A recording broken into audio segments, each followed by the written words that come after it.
Hello everyone, this is Enya here, and in today's tutorial I'll teach you how to create this geometric abstract pattern in Affinity Designer that is based on a rhombus. Rhombus is the name of the shape here. So in order to create a pattern fill in Affinity Designer, we need first to create the core pattern. So here in this pattern I identified two possible core patterns, and I highlighted them with the rectangles. So that means in order to do the pattern fill, we first need to create what's within the rectangle. So in order to create a core pattern in Affinity Designer, the pattern must end on one side where it starts on the other side. So it starts at the top when it ends at the bottom, and it starts at the left side when it ends on the right side. So this is what the core pattern is going to look like after we export it. So to get started, we go to File, New, and we create a new composition. We give it 1000 by 1000 pixels in dimensions. And we click on Create. And then we go to View and we add some horizontal and vertical center guides to the composition. And then we make sure that snapping is enabled, as well as snap to guide and snap to grid, as we are going to use a grid afterwards. And then we take the diamond tool, and then we go ahead and we go diamond. So we are going to need the top and the bottom angles to be of 60 degrees, but we cannot set the angles directly in the tool options. So that means that we are going to need to do it in an indirect way. And the way that we are going to set up the angles is via the use of a grid. So we go to View, Grid. And then we go here to Show Grid. And then we go to Advanced. We are going to need an horizontal triangular grid. So this grid has already angles of 60 degrees, so we don't need to adjust the angles. We can just increase the spacing a bit. So now that we have the grid, what we need to do is to take the shape and to snap it to the grid.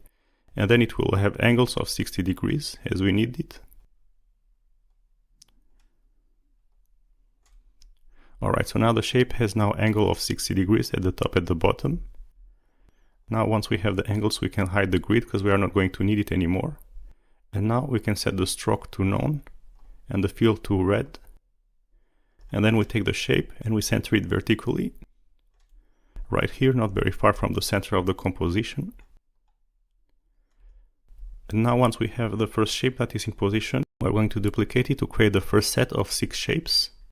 So in order to do this, we go first here to enable transform origin, and we set the rotation center in the middle of the composition.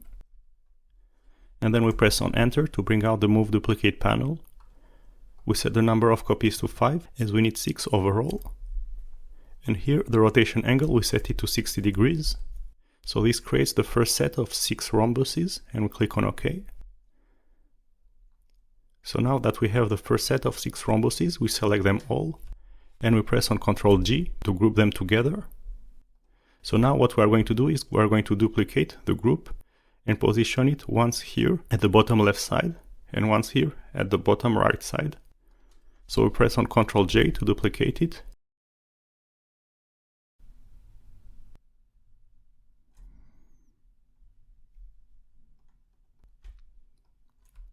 So we take the duplicated group of rhombuses and we position it here on the bottom right side. And here we must make sure that the rhombus here overlaps, and we can check whether it overlaps by hiding and unhiding one of the groups to make sure that there is no discrepancy.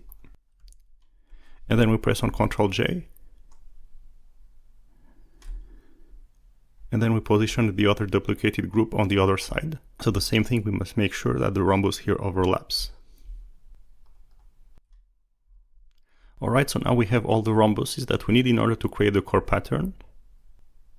So we're going to create the core pattern with the rectangle tool. So we take the rectangle tool and we set the fill and stroke to none. And then we go ahead and we draw a rectangle between the points here and here. So here is a rectangle, so we must make sure that it starts on one side where it ends on the other side of the pattern. So you can see it stops at this point where it starts here at this point. And here it starts at the middle of the rhombus where it ends here at the middle of the rhombus. So now we have the pattern that is within the rectangle. Before we export it, we need to set the background to transparent. So we go here to File, Document Setup, Color, and here we check on Transparent Background.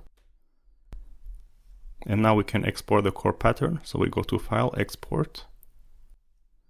And here we're going to export it as a PNG so that we have the transparent background. And here, this is important. We need to set the area to selection area. So that means only what's within the rectangle.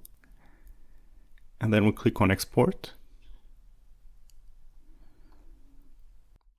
So now we have exported the core pattern. We can use it to do a pattern fill. So we go to File, New, and we create a new document. And then with the rectangle tool, we go ahead and we draw a rectangle all over the composition with fill and stroke set to none. And then we go ahead and we take the vector float fill tool.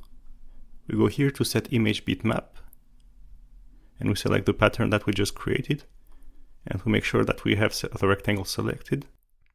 And then we go ahead and we click on the composition. And this creates the pattern fill.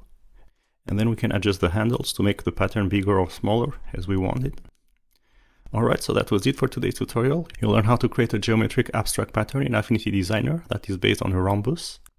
I hope you've enjoyed this tutorial. If you did, don't forget to like and subscribe for more Affinity Designer tutorials in the future.